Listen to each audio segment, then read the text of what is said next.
It's the beginning of Saw Month, where every week I take a look at each installment of the Saw franchise, discuss it, and talk about probably not well-known facts about the film. I wanted to do this last year, but it didn't really work out, so I'm doing it this year. Let's begin with the first Saw film, released in 2004.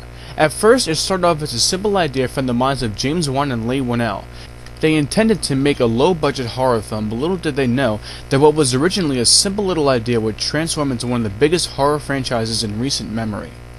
Originally, Wan and Whannell decided they would have two guys trapped in an elevator for the duration of the movie, but that didn't really work out so well, so they decided to put them in an old, disgusting, filthy old bathroom instead.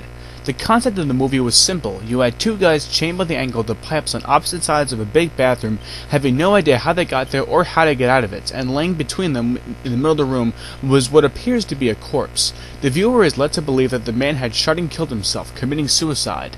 The plot of the film followed a character known as the Jigsaw Killer, or just Jigsaw for short, a nickname coined by the police after they found jigsaw-like patterns on the skin of the victims of the killer, who is played by Tobin Bell. Jigsaw's real name is John Kramer, and he is told that he has an inoperable frontal lobe tumor and that he does not have a very long time to live. Upon hearing this, he looks at life in a totally new way, and is disgusted by people not appreciating their life. So, he sets them up in traps, or what he calls games, with one goal: to escape them.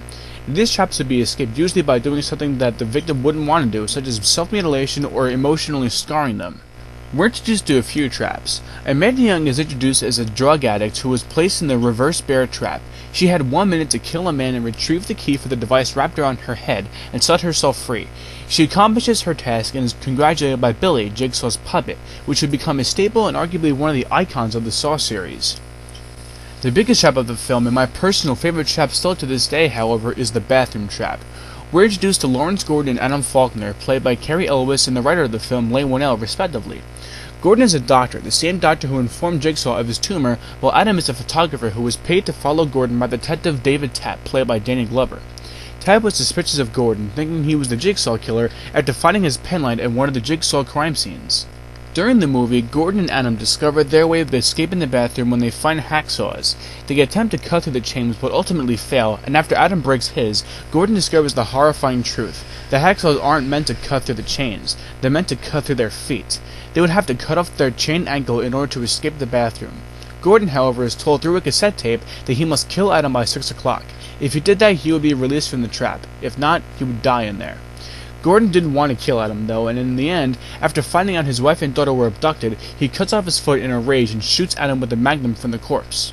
Zeb Pindell, who was introduced to us early in the movie as one of the people who worked in Gordon's hospital, comes in the bathroom and tries to kill Gordon, but Adam suddenly grabs Zeb and kills him with the toilet lid. It's then revealed that Gordon merely shot Adam in the shoulder. Gordon then crawls out of the bathroom, promising to bring back help for Adam, who's still trapped in the bathroom due to not having a hacksaw. Adam investigates Zeb's corpse and finds another tape player, where it is revealed that Zeb is not Jigsaw like the audience is led to believe. Then, in arguably the best moment of the entire film, the corpse starts getting up and the viewer is just like, holy shit. The corpse then reveals himself to be Jigsaw, and then tells Adam that his key is in the bathtub. Adam then realizes that the key went down the drain when he got it out of the bathtub. He now has no means of escape. After failing to kill Jigsaw, Jigsaw turns out the light and slams the door shut, leaving Adam to die in the pitch black. This is still my favorite movie out of all the movies in the franchise. Now, in order to help Elwes and Whannell help feel what their characters were going through, the whole movie was shot in chronological order. In a funny little excerpt, the producers actually played a prank on Elwes one day. They wrote a fake script for one of the scenes in the movie, and when Elwes saw it, he started panicking, since his character of Lawrence Gordon wouldn't do the things they wrote in the script. The dude did not have much time left to film.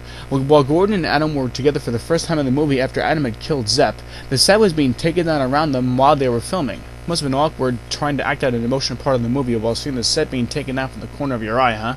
Now, I realize some viewers may not be too happy with this video, as I didn't really go in-depth about the Saw movie, and I apologize for really not going really in-depth about the movie, but this was simply intended to give a brief look into the first Saw film and help prepare for Saw fans from around the world for the Saw video game and for Saw 6. Thanks for watching this, and get ready for the Saw 2 video being released next week in continuation of Saw Month 2009.